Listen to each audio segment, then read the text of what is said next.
There's so many questions about testing in the U.S. News that private labs are now joining the fight. Tonight, we're going to take you inside one, but how many kits are available and how quickly will they now get this done? Here's ABC's Matt Gutman. Yeah, how have you been feeling? My head's been hurting, but that's all. I've been pretty good besides that. It's become an all too familiar story. 8-year-old Adele Tyson of Westchester, New York, came down with coronavirus-like symptoms last week. So her mother, Vita, called the health department hotline to get her tested. I called 8 different numbers, and I spoke with 8 different people. And they meant well. And then they referred me back to the original number. Vita gave up, but then she fell ill herself. And the local ER tested her on Tuesday. 6 days later, still no results. I don't know when I'm going to be able to leave my house. I don't know if I've infected a lot of people. And I can't tell anyone anything because I don't know. Testing numbers nationwide are still lagging. New York has conducted roughly 7,000 tests since the outbreak.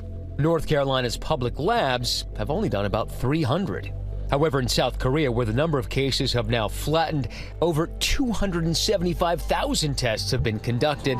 They've even now created phone booth-type testing sites. But back home, health workers need to be in full protective gear to administer the tests. In some cases, they're proving scarce. So the current test that's been available up to this point has been very manual or labor intensive. So that has hindered how quickly we can turn results around and the volume of tests that can be done. But this weekend, we may have turned a corner. The FDA approved a new test for the virus. We did this within hours after receiving the application from Roche. Roche Molecular Solutions and another private biotech company, Thermo Fisher, received emergency FDA authorization for new tests. Breakthroughs because of the speed. Patients no longer have to wait for days for results. Now, just 3.5 hours. What we can now expect is that we're going to provide 400,000 tests in the coming days. So that will mean that we will make available about 1.5 million tests every month. How did Roche pull it off? The challenge was the timeline. Could we do it in 6 to 7 weeks, as we were being asked to do? We did something that usually takes 12 to 18 months. So we had to reinvent how we did things.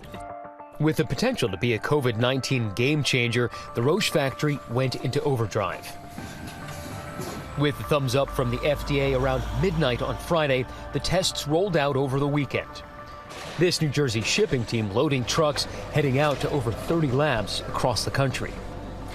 And today in Chicago, Kathleen Beavis of the University of Chicago put the new test through one of its first runs this afternoon. So they're literally dropping in as we speak. You're getting specimens as we speak. Yes, we are. The results? 5 positives out of 43. Yes. Again, this all goes to helping us track where the existing cases are and where we might have higher pockets of illness in the Chicago area. Many of these experts have skin in the game. Dr. Valsamakis' husband is already suffering from heart trouble. He's in the highest risk category group of people to die from this infection. This is personal.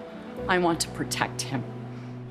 So many questions about testing coming into the team. So let's get back to Dr. Jen. And someone wrote, actually it was Courtney, she said, please ask Dr. Ashton, first of all, how long can one be a carrier of COVID-19 before actually showing symptoms? Do we even know the answer to that? We don't know, David. We know the average incubation, based on a published study that just came out last week, was 5.2 days.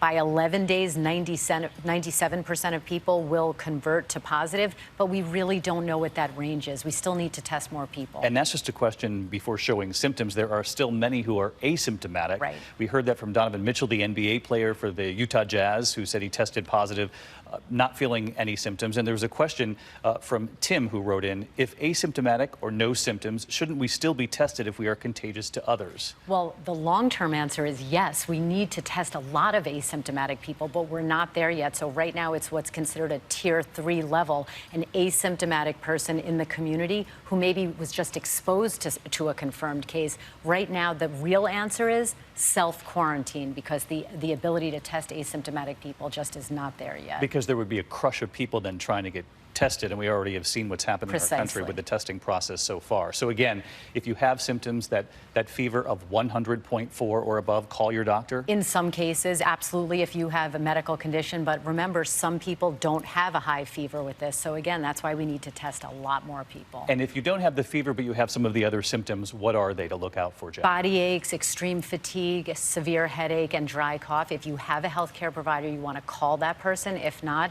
as we heard, try calling the Department of Health, but it might take a while to get through. Might take a while, so call your healthcare provider. Yeah. Don't just show up, because otherwise you risk, if you don't have it, perhaps coming into contact with somebody who does. Absolutely. All right, a lot more to come, Jen. Thank you very much.